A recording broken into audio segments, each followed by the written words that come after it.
Okay, our next episode is called The Measure of a Man. It's episode number 35, and it originally aired on February 11th, 1988. It was written by Melinda Snodgrass and directed by Robert Scherer. Now, plot-wise with this particular episode, the Enterprise makes its way to Starbase 173 for crew rotation and offloading of experiments, and once they're there, Captain Picard brings an Admiral and Commander Bruce Maddox on board to see the ship. Now, just as the Admiral leaves, he tells Picard that Maddox is there to work on data. In the conference that follows, Maddox actually explains that he's close to a breakthrough in reproducing data, and he wants to disassemble data and study his positronic brain. Now, Data asks Maddox a few questions about this and doesn't feel comfortable about the experiment, and Picard refuses Maddox's request. Maddox then displays orders which transfers Data to his command. Unable to fight the transfer, Data decides that he is going to resign from Starfleet because he feels he has no other choice, and if he did not, then he would be forced to undergo the experiment. Now, Maddox immediately goes to the Judge Adjunct General office for the Starbase and claims that Data is only a machine and therefore the property of Starfleet, and that he cannot resign. Now, the JAG officer determines that there is precedent for Maddox's position based on the 21st Century Acts of Cumberland, and Picard immediately challenges her ruling and forces her to convene a hearing.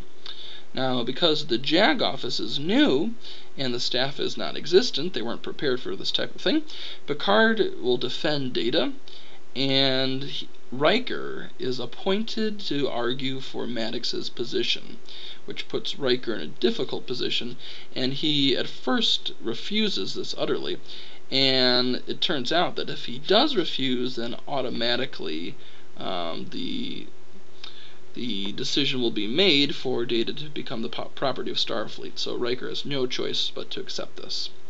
Now, after the trial begins, and Riker makes a really compelling argument, which basically shows that Data is a machine. He is able to take off one of Data's arms. He even turns Data off. Picard asks for a short recess, and Picard discusses the case with Guinan and 10 Forward, and the real issue becomes clear.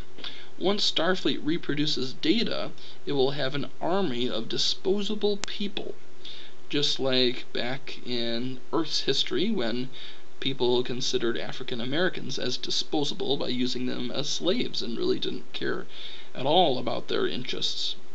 Now, Picard suddenly understands that the term property of Starfleet is merely a pleasant euphemism to obscure the enslavement of a new race of beings. So back in the courtroom, Picard argues that a single Data is a curiosity, but thousands of Datas become a race that should be entitled to the rights granted to other sentient beings in the Federation. And Picard basically questions Maddox and proves to Maddox that Data is a sentient being. So the JAG officer agrees and allows Data to refuse Maddox's procedure. So that is basically the plot of this episode. I do have to share a really great line from this. And Data is talking to Riker. Riker feels very badly at the end of the episode, even though Data was considered to be able to refuse Maddox's procedure. Riker felt bad because it was him who tried to defend Maddox's position, even though he was forced to. But Data says, "That action injured you and saved me. I will not forget it." And that is very true, because Riker had to do something that made him very uncomfortable, and in the end, that was really what saved Data, because otherwise Data would have been forced to become the property of Starfleet and undergo Maddox's procedure. Another thing I'd like to point out about this episode here is, as you can see in the picture, this is the first episode of the poker scene, which became really popular on the show. And I have to admit, I really enjoy the poker scenes and just watching the officers, not necessarily at work, but just relaxing and enjoying and just having fun with each other. And this also shows that Data is participating in activities that humans do, and this would not be something that just a machine would be doing, because there's no real purpose except just for companionship. So I really enjoyed that particular part of the episode, and this is really considered by many to be one of the best episodes of the second season, and some people feel it's one of the best episodes overall.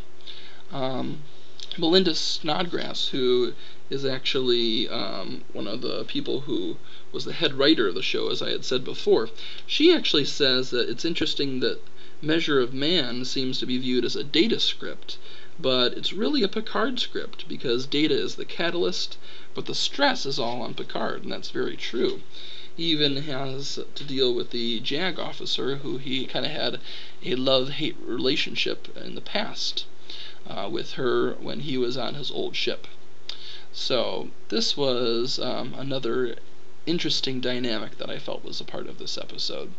And the only criticism that I really have about this is that the question of whether Data is property of Starfleet or not really should have come at the very beginning of the series, I feel, because Data, it even says in Encounter at Farpoint, he has all these accommodations and his rank is earned, and it's kind of funny that he would be able to acquire all that if it was still in question whether he was the property of Starfleet or if he was a sentient being capable of making his own decisions. So I have a little criticism about that, but it is a fine script, and one possible alternative they could have had to solve this is, if they wanted to put in the second season, maybe this could have been a flashback episode, which told the very beginning of when Starfleet found him, how they determined this. But take it what you will, this is how they chose to do it, and it still comes out very nicely, and there's some great drama in this episode. Great speech by Picard, probably one of his best up to this point. He has a lot more to come, but this is definitely one of the good ones. Alright, well, thanks for listening to this particular episode review. Stay tuned for the next time, and I will catch you then.